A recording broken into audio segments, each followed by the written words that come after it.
Hey, it's Marko here from Fair Realty. Today I'm talking about the discussions and thousands of comments on Reddit, Facebook, other platforms pertaining to housing affordability in Greater Victoria, or more accurately, the lack of housing affordability in Victoria. People are very, very frustrated. The single family home average hit $1.4 million in January, which has priced out the majority of families in Greater Victoria looking for a single family home or hoping to purchase a single family home. And people are rightfully very frustrated. In my opinion, what's going on is ridiculous. I think the federal government's printing too much money, which is fueling demand. And then at the municipal level, there's so much red tape, which is restricting supply. You have a huge imbalance. It's pushing prices up to astronomical levels. But when I read these hundreds and thousands of comments, it's mostly people complaining. You know, you have various complaints like, oh, I was born in Victoria, I grew up in Victoria. This is not fair that I cannot purchase a condo or a house. It's ridiculous. And it is ridiculous, but unfortunately, life isn't fair. And all of this complaining is going to do is it's going to lead the provincial government to enact some policies to buy votes, but it's not actually going to change anything. For example, the provincial government will bring in the cooling off period, will maybe ban blind bidding. But you know what? That's not going to address the difference between supply and demand. In my opinion, Victoria is never going to be affordable again. And that's unfortunate, but life's not fair, and the government's not going to bail you out, and they're not going to put a single family home on a platter for you.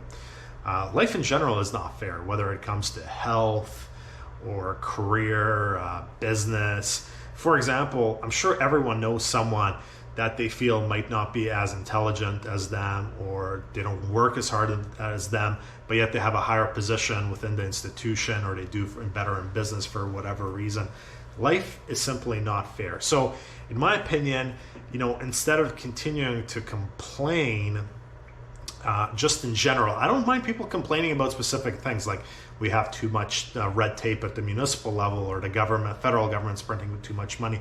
I don't mind that. But if you're complaining in general just that the housing prices are too high, it's not going to help you get into a property. And I also think people have to look at making some sacrifices and working their way towards a single family home.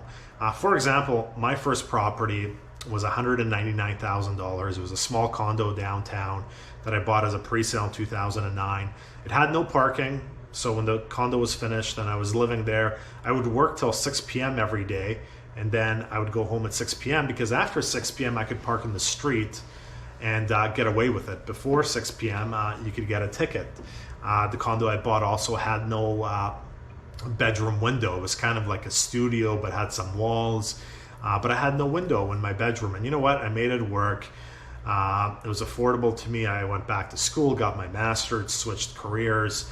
I did a number of things to try to increase my income so I could afford something a bit better. And today, people can still start on a similar road. I was just looking today, you have studios at Haven by Chard on Johnson Street downtown right now for $325,000.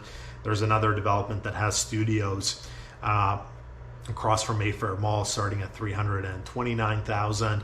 With a variable mortgage, you're looking at mortgage payments of $1,200 to $1,300 per month. Not to mention, half of that payment is going towards paying off the principal. So it's a way of getting started. You know, personally also, as soon as I could, I had some money, I started investing in tax-free savings accounts, RSPs, to get to where I'm today, where I live, and what I feel is kind of an ideal property for me, which just happens to be a 1,000 square foot condo. It took some sacrifices and hard work. Nothing at the end of the day is going to be handed on a silver platter. So I think people have to shift the focus a bit more from complaining to seeing how they can better their situation so they can work towards what they want, if that is, for example, a single family home. That's it for this week. Marko, Juras, Fair Realty.